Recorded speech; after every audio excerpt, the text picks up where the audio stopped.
Hello friends, welcome to my channel super brains. तो आज हम क्लास 9th हिस्ट्री का चैप्टर 2 द रशियन रेवोल्यूशन करने वाले हैं। तो रशियन रेवोल्यूशन में तीन तरीके के पॉपुलर लोग सामने आए जिनका नाम था लिबरल्स, रेडिकल्स एंड कंजर्वेटिव्स। तो लिबरल्स को सेक्युलरिज्म पसंद था।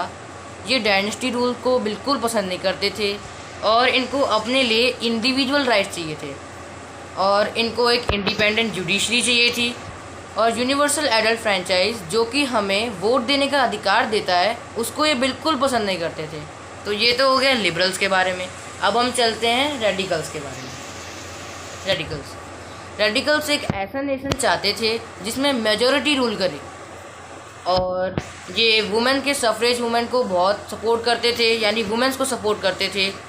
और जो ग्रेट लैंड ओनर्स की बचपन से जो प्रिविलेजेस होती थी उसको अपोज करते थे। ये चाहते थे कि ग्रेट लैंड ओनर्स या किसी को भी बचपन से प्रिविलेज ना मिले और ये प्राइवेट प्रॉपर्टी के अगेंस्ट नहीं थे। बस ये चाहते थे कि प्राइवेट प्रॉपर्टी का जो कंसंट्रेशन है वो 4-5 मुट्ठियों में ही ना रहे, मतलब 4-5 लोगों के पास ही ना रहे। फिर आता है कंजर्वेटिव्स रेडिकल्स और लिबरल्स को बिल्कुल पसंद नहीं करते थे।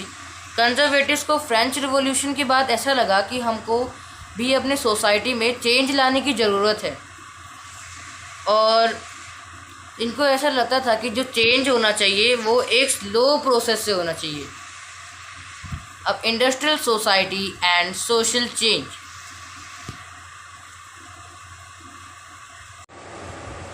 Industrial society and social change. Industrial revolution led to change in social economic life. मतलब इंडस्ट्रियल रेवोल्यूशन ने सोशल इकोनॉमिक लाइफ में चेंज लाया और new cities came up and new industrialized regions develop. अब जो न्यू सिटीज़ आई और industrialised regions develop होने लगी, यानी इंडस्ट्रीज सेटअप होने लगी, रेलवेज एक्सपेंड होने लगे और इंडस्ट्रियल रेवोल्यूशन अकर्ड हुआ। अब इंडस्ट्रियल रेवोल्यूशन में भी लोगों के द्वारा इशूज़ फेस किए गए। अब उसके बारे में पढ़ते हैं। Brought man, women and children to factories. Industrial revolution की वजह से man, women and children factories में वर्क करने के लिए आ गए ताकि उनको पैसा मिल सके। लॉन्ग वर्क आवर्स थे और पुअर वेजेस थी, यानी कि ज़्यादा घंटे काम करना पड़ता था और सैलरी या फिर वेजेस बहुत कम मिलते थे। अनएम्प्लॉयमेंट होती थी, ज़्यादा वर्क नहीं मिल पाता था। Housing and sanitation work problems, जो साफ़ सफाई थी वो बहुत ही बड़ी प्रॉब्लम थी। मतलब कि लोग जल्दी बीमार हो जाते थे, मतलब बहुत गंदगी में भी लोग काम किया करते थे। अब आ जाते हैं लिबरल्स और रेडिकल्स के रोल पर। तो लिबरल्स और रेडिकल्स का इसमें क्या रोल था?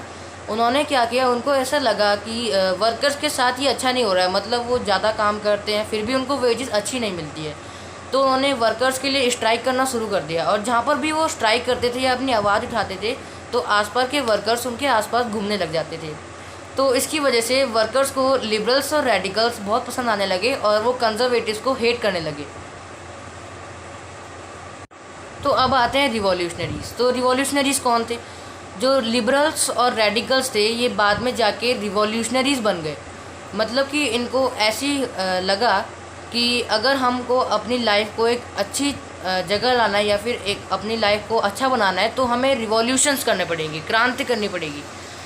तो in France, Italy, Germany and Russia they became revolutionaries to overthrow monarchy. France, Italy, Germany और रशिया में ये रिवॉल्यूशनरीज बन गए ताकि मोनार्की को, यानी कि राजा के शासन को, जो जिसको कहते हैं, उसको ये हटा सकें। और 1815 के बाद गॉसिपी मज़ीनी, ये एक इटालियन नेशनलिस्ट थे जो इनसे इंस्पायर्ड हुए और इनको ऐसा लगा कि इसे हमें इटली में भी लाना चाहिए।